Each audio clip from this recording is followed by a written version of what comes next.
Olá pessoal, o capítulo 9 do livro trata do escalonamento em sistemas de propósito geral. E neste vídeo eu vou falar sobre as questões 11 e 12 do capítulo. Então vamos lá, a questão 11. Dado um sistema operacional que emprega filas multinível como algoritmo de escalonamento, onde cada fila utiliza fatias de tempo entre filas, é utilizada prioridade preemptiva. Threads nunca mudam de fila, discuta os seguintes aspectos: postergação indefinida e overhead. Então vamos lá. O que o enunciado está dizendo aqui? Um dado sistema operacional emprega filas multinível como algoritmo de escalonamento. Então, nós temos filas multinível, nós temos várias filas. Tá? Várias filas. Cada fila utiliza fatia de tempo. Então, dentro de cada fila, eu tenho fatia de tempo. Entre filas é utilizada a prioridade preemptiva. Então, a seleção de qual fila executa, ou threads de qual fila executam, é por prioridade preemptiva. Ok. Threads nunca mudam de filas, então as threads, elas quando tornam-se aptas, entram na sua fila e ficam lá. Como é usada a prioridade preemptiva entre filas, a gente pode imaginar que nós temos aqui um sistema onde threads ou tarefas possuem uma prioridade. Existe um certo número de prioridades distintas e isso vai me dar um número de filas distintas. Ao mesmo tempo, eu tenho várias tarefas em cada fila. E se várias tarefas possuem a mesma prioridade, elas compartilham o processador através de fatia de tempo. Threads nunca mudam de fila, o que equivale a dizer aqui que threads nunca mudam de prioridade. Então, por exemplo, as threads 1, 2 e 3 são de alta prioridade, as threads 4, 5 e 6 têm a segunda mais alta prioridade e assim por diante, né? 7, 8, 9, as threads 10 e 11 ocupam a fila de mais baixa prioridade. Então, pessoal, prioridade preemptiva entre filas. Se tem alguém na fila de mais alta prioridade, roda aqui. Se a fila de mais alta prioridade está vazia, roda a gente da segunda fila e por aí vai. Discuta os seguintes aspectos. Postergação indefinida. Nós temos ou não postergação indefinida aqui? Olha, como nós temos fatia de tempo dentro da fila, a resposta aqui é na mesma fila, não. Na mesma fila, não. Porque se eu entro aqui no fim, vamos pegar essa aqui, se eu entro no fim dessa fila aqui, eu vou esperar, todo mundo à minha frente vai ganhar uma fatia de tempo, mas depois que estourar a fatia de tempo de todo mundo que está na minha frente nesta fila, eu chego na cabeça, na frente da fila e eu executo. Então, na mesma fila não. Porém, entre filas, sim. Tá aqui, ó, entre filas, sim. Por quê? Se sempre existir alguma thread na fila de mais alta prioridade, ninguém mais aqui para baixo vai executar. Tá? Então, sim, eu posso ter postergação indefinida entre filas, porque é natural em sistemas de prioridade. Porém, dentro da mesma fila, isso não vai acontecer por conta da fatia de tempo. Segundo item da questão, vamos aqui mudar de cor. Overhead. Como é que fica o overhead aqui? Olha, fundamentalmente, eu tenho o overhead da fatia de tempo. Né? Overhead da fatia de tempo. Ou seja, sempre que uma tarefa estoura, né, termina a fatia de tempo dela, eu tenho que chavear o contexto, queira ela liberar o processador ou não. Então, eu vou ter sempre chaveamento de contexto no final de cada fatia de tempo, o que é mais, por exemplo, do que se estivesse em FIFO. Além disso, como a prioridade é preemptiva entre filas, vamos supor que a tarefa 4, né? Vamos supor que a tarefa 4 está executando e ela está no meio da fatia de tempo dela. E entra aqui na fila de mais alta prioridade a tarefa 2. Opa, tem alguém na fila de prioridade mais alta, preemptiva, preempta a segunda fila e passamos para a fila 1. Então, a tarefa de prioridade aqui 4 para e nós vamos executar a 2.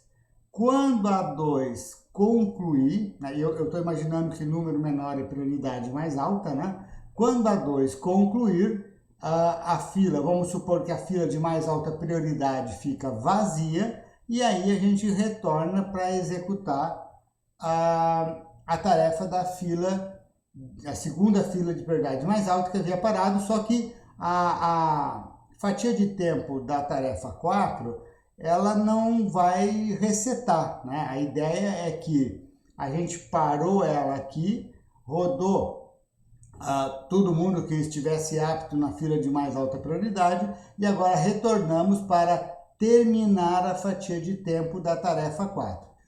Se ela estourar a fatia de tempo dela, ela vai retornar para o fim da fila e, se for o caso, a 5 vai executar e assim por diante. Tá? Então, em resumo, temos postergação indefinida, sim, entre filas, porque uma fila pode ser indefinidamente postergada em função de tarefas na fila de mais alta prioridade.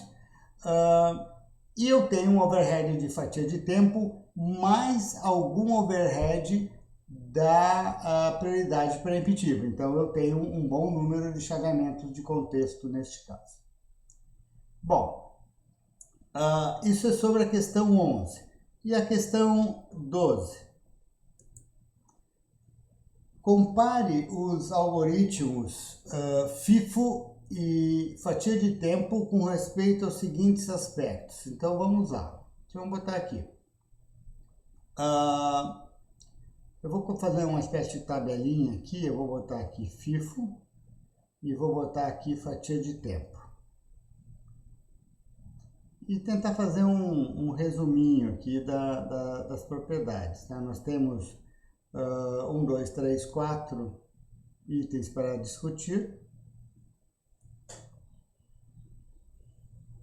Então, eu vou colocar aqui. 1, 2, 3, 4. Vamos lá, então. Primeiro item, preemptividade.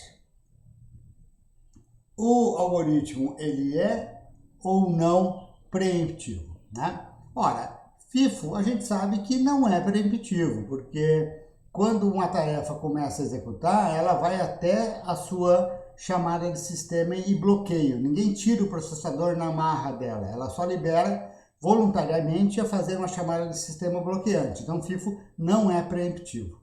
Já fatia de tempo, sim, ela é intrinsecamente preemptiva. Por quê? Estourou a fatia de tempo, a gente tira o processador da tarefa, joga ela para o fim da fila de aptos e pega a próxima tarefa. Então, fatia de tempo é de natureza preemptiva. Postergação indefinida.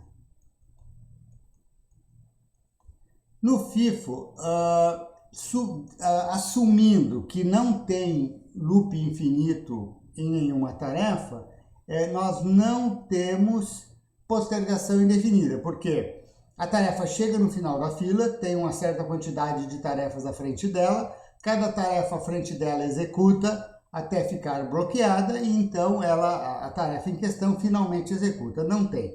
Com essa observação, né? Eu vou botar aqui um asterisco, eu estou supondo que não existe loop infinito em nenhuma das minhas tarefas, seria um bug da tarefa. Né? É algo perigoso, porque na prática a gente sabe que às vezes o programador pisa na bola e tem lá um loop infinito no programa dele. E isso travaria o sistema. E fatia de tempo? Não, fatia de tempo é não sem asterisco. Porque mesmo que tenha um loop infinito, o que vai acontecer? Vem a interrupção do timer, o escalonador retira a tarefa que estourou a fatia de tempo, joga ela para o final da fila de aptos e põe a próxima para executar. Então, não, eu não vou ter postergação indefinida aqui. Espera na fila. Se nós compararmos um com o outro, a espera média na fila pelo FIFO, em geral, vou botar aqui, né? Em geral, ela é maior.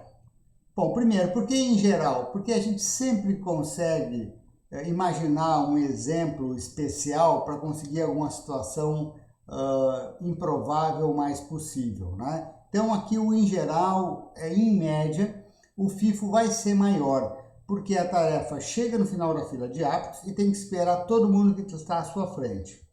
Se na fila de aptos, à frente da tarefa em questão, eu tenho um cálculo de MATLAB demoradíssimo, uma tarefa que a gente chama de CPU bound, ela vai demorar pra caramba e vai aumentar bastante o tempo de espera na fila de todo mundo que está atrás dela, né? Em fatia de tempo, né, em geral, ele vai ser menor. Por quê?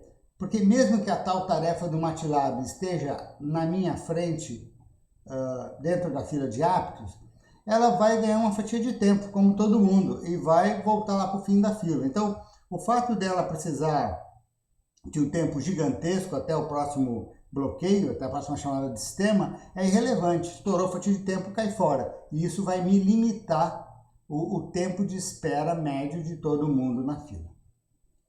O último item, overhead. Overhead.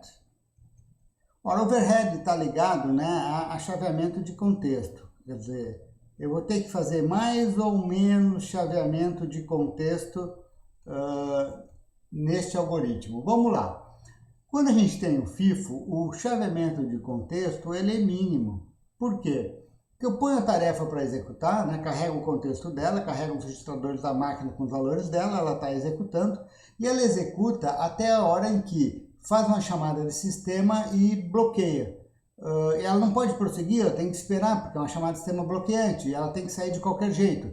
Então, o número de chaveamento de contexto no FIFO acaba sendo aquilo que eu tenho que fazer de qualquer jeito, porque eu tenho que chavear o contexto quando uma tarefa bloqueia. Afinal, essa é a ideia fundamental, essencial da multiprogramação. Já a fatia de tempo, ele vai ter um overhead maior. Por quê? Porque eu tenho que chavear o contexto quando a tarefa bloqueia, em chamada de sistema, como no FIFO, porém, agora eu tenho chaveamentos, deixa eu botar aqui, o chaveamento de contexto extra, né, a mais. Por quê? Porque quando estoura a fatia de tempo da tarefa, eu tiro ela do processador e dou o processador para outra tarefa, eu troco o contexto.